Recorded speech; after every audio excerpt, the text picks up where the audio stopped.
Hey guys, welcome back to our channel Sandhya's blogs. ఈరోజు chicken dum biryani ఎలా చేసుకోవాలో చూపిస్తాను. ఈ రెసిపీ గంట లోపే ఈజీగా సింపుల్గా అయిపోతుందండి. ఎవరైనా చుట్టాలు వస్తున్నారు అంటే మనం హడావిడి టెన్షన్ పడకుండా ఈజీగా ఏ మ్యారినేషన్ లేకుండానే చికెన్ దమ్ బిర్యానీ అయితే చేసుకోవచ్చు. రెస్టారెంట్ స్టైల్లో అదే టేస్ట్, అదే టెక్స్చర్ తోటి నేను ఈ రెసిపీ సింపుల్గా మీకు చూపిస్తున్నానండి. ఈ రెసిపీ మీకు నచ్చితేనే సబ్స్క్రైబ్ చేసుకోండి, ప్లీజ్ లైక్ చేయండి, షేర్ చేయండి. ఇంకా ఈ రెసిపీలోకి అయితే వెళ్ళిపోదాము. ముందైతే దీనికి ఫస్ట్ ఫ్రైడ్ ఆనియన్స్ అయితే ఖచ్చితంగా కావాలి. నేను ఇక్కడ 4 ఆనియన్స్ మీడియం సైజ్వి ఫ్రై చేసుకున్నాను అనమాట. అవి పక్కన పెట్టేసుకోండి. ఇలాచి, దాల్చిన చెక్క, లవంగ మొగ్గలు వేసుకోవాలి. ఇలాచీలు అయితే ఒక 10 వేసుకోవాలి, ఎందుకంటే మనకి రెస్టారెంట్ స్టైల్లో ఆ స్మెల్, ఆ టేస్ట్ రావాలంటే ఇలాచీలు ఖచ్చితంగా వేసుకోవాలి. ఇక్కడ ఒక 3 టేబుల్ స్పూన్లు ధనియాలు వేసుకున్నాను. ఇది పౌడర్ చేసుకోవాలి. మనం ఇంకా వేరే మసాలాలు ఏమి వేయక్కర్లేదు. రైస్ అయితే కడుక్కుని నానబెట్టుకోవాలంటే ఎంతసేపు అనక్కర్లా, చికెన్ స్టార్ట్ చేసినప్పుడే నానబెట్టేసుకోండి. చికెన్ కూడా శుభ్రంగా వాష్ చేసుకుని ఒక టేబుల్ స్పూన్ పసుపు, తగినంత సాల్ట్, మీకు స్పైసీ తగినంత కారం, ఒక 2 టేబుల్ స్పూన్ అల్లం వెల్లుల్లి పేస్ట్ వేసుకొని మిక్స్ చేసుకోండి. ఇక్కడే మసాలా పౌడర్ కూడా వేసేసుకోవాలి. మనం మిక్సీ చేసుకున్న మసాలా బాగా మసాజ్ చేయండి. దానికి స్పైసెస్ బాగా చికెన్కి పడతాయి అన్నమాట. ఒక 1/2 కప్పు పెరుగు వేసుకోవాలన్నమాట. అంటే ఒక ప్యాకెట్లోని ఒక 1/2 కప్పు వేసుకోండి, సరిపోద్ది. ఇది పెరుగు ఎక్కువ వేసుకున్నా ఏం కాదు, గ్రేవీ ఎక్కువ వస్తుంది అనమాట. పెరుగును బట్టే గ్రేవీ అనేది మనకి డిపెండ్ అయి ఉంటుంది అనమాట. తర్వాత ఫ్రైడ్ ఆనియన్స్ వేసుకోవాలి. కొంచెం పక్కకు పెట్టుకోండి, బిర్యానీ మీద గార్నిష్ కోసం వేసుకోవడానికి. కతిమ అవన్నీ వేసేసుకొని బాగా మిక్స్ చేసుకోవాలి.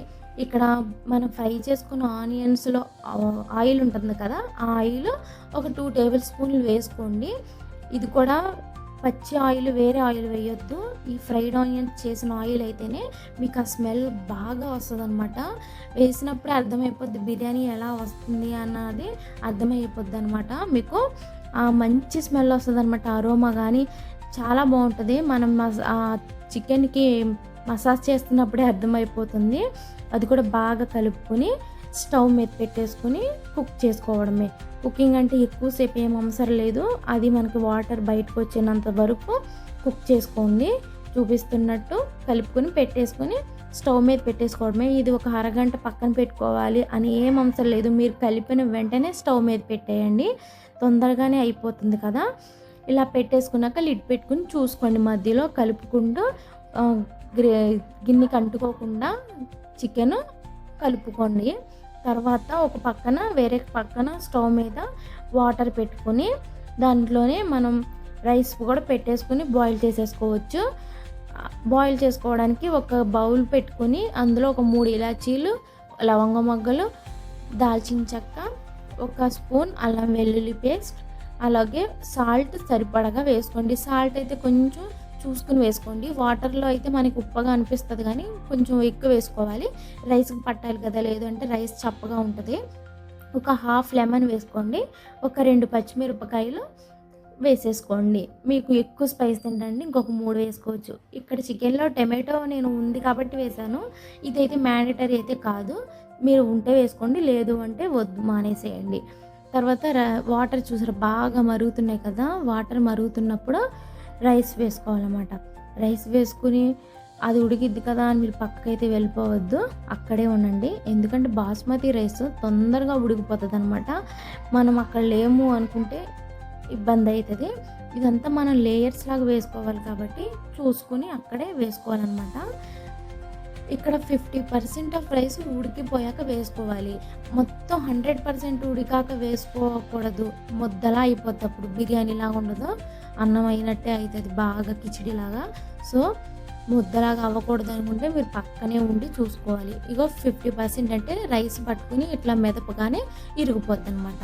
అప్పుడు వేసుకోండి. ఒక 2 గరిటెలు వేసేసుకొని పెట్టేసుకోవాలి. తర్వాత 75% ఉడికినాక వేసుకోవాలన్నమాట. మూత పెట్టేసుకుంటే బాగా అవుతుంది అనమాట. తర్వాత 75% రైస్ ఉడికిపోయాక వేసుకోవాలి.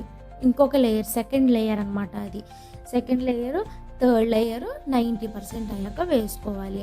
ఇది సెకండ్ లేయర్ అనమాట నేను చూపిస్తున్నట్టు. ఇది కూడా వేసేసుకొని లేయర్ లాగా మూత పెట్టేసుకోండి. తర్వాత 90% ఉడికాక ఆ లేయర్స్ కూడా వేసేసుకుందాం. అంతేనండి, ఇది చాలా సింపుల్ వే.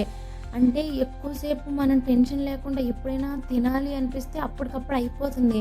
మనకి టైం లేదు అనుకున్నా తొందరగా ఈజీగా చేసేసుకోవచ్చు. కానీ రెస్టారెంట్ స్టైల్లోనే వస్తుంది. దీన్ని నేను చాలాసార్లు చేశాను కాబట్టి చెప్తున్నాను ఇంత గట్టిగా. ఇందులో కూడా 90% రైస్ కూడా అయిపోయింది. వేసేసుకొని దాని మీద మనం ఇక్కడ ఈ రైస్ అంతా వేసేసుకున్నాక దమ్కి ఎలా పెట్టుకోవాలంటే దోస పెనం ఉంటుంది కదా, ఆ దోస పెనం పెట్టేసుకొని దాని మీద మనం ఈ రైస్ బౌల్ పెట్టేసుకోవాలన్నమాట. తర్వాత లాస్ట్లో కొత్తిమీర, పుదీనా వేసుకోవాలి. ఇక్కడ మెయిన్ ఇంగ్రీడియంట్ వచ్చేసి నెయ్యి కూడా ఖచ్చితంగా వేసుకోవాలి. నెయ్యి లేకపోతే ఆపేసి మీరు వెళ్ళి నెయ్యి తెచ్చుకున్నా వేసుకోండి. అది ఖచ్చితంగా వేసుకోవాలి. టేస్ట్ మాత్రం చాలా బాగుంటుంది. నెయ్యి వేసుకుంటేనే బిర్యానీ టేస్ట్ వస్తుంది అనమాట. ఇక్కడ నేను 2-3 టేబుల్ స్పూన్స్ వరకు నెయ్యి వేసుకున్నాను. అలాగే వేసుకోండి. నెయ్యి ఎక్కువ వేసుకోవచ్చు అంటే వేసుకోవచ్చు, మన ఇష్టం అది. తర్వాత మనం ఇక్కడ ఫుడ్ కలర్స్ ఏం వాడట్లేదు కాబట్టి ఇక్కడ రైస్ బాయిల్ చేసిన వాటర్లోనే కొంచెం పసుపు వేసుకున్నాను. పసుపు వేసుకుని వేసేసుకోండి. తర్వాత ఫ్రైడ్ ఆనియన్స్ కూడా వేసేసుకొని పైన గార్నిష్కి దమ్ పెట్టేసుకోవడమే. మీడియం ఫ్లేమ్లో ఒక 2 మినిట్స్, సిమ్లో ఒక 3 మినిట్స్, అంతేనండి. ఇది హెవీ వెయిట్ కోసం పెట్టాను, మీరు కూడా హెవీ వెయిట్ కోసం కొంచెం పెట్టేసుకోండి. అంతేనండి, ఒక 5 or 6 మినిట్స్ అంతే. ఎక్కువసేపు అయితే దమ్ ఉంచక్కర్లేదు. పెట్టేసుకొని చూసారు ఎంత బాగా వచ్చిందో చికెన్ దమ్ బిర్యానీ. మనం అప్పుడు వేడిగా చూస్తే కొంచెం వాటర్గా ఉంది, ఇంకా పెట్టాలి ఏమో అనుకుంటాము. కాదు, ఇలా అనిపిస్తుంది. కానీ కొంచెం చల్లారక ఆ రైస్ కరెక్ట్గానే వస్తుంది అనమాట. అప్పుడు మీకు వాటర్గానే అయితే ఉండదు. కొంచెం ఒక సైడ్కి పెట్టేయండి, ఒక 5 మినిట్స్ అంతే. 5 మినిట్స్ ఆగాక అప్పుడు శుభ్రంగా తినేయచ్చు అనమాట. అంతే ఈజీగా చికెన్ బిర్యానీ ఎలా చేసుకోవాలో చూపించేశాను. మీకు నచ్చితే లైక్ చేయండి, షేర్ చేయండి, అలాగే సబ్స్క్రైబ్ కూడా చేసుకోండి. అంతేనండి ఈ video. Thank you so much. Bye bye.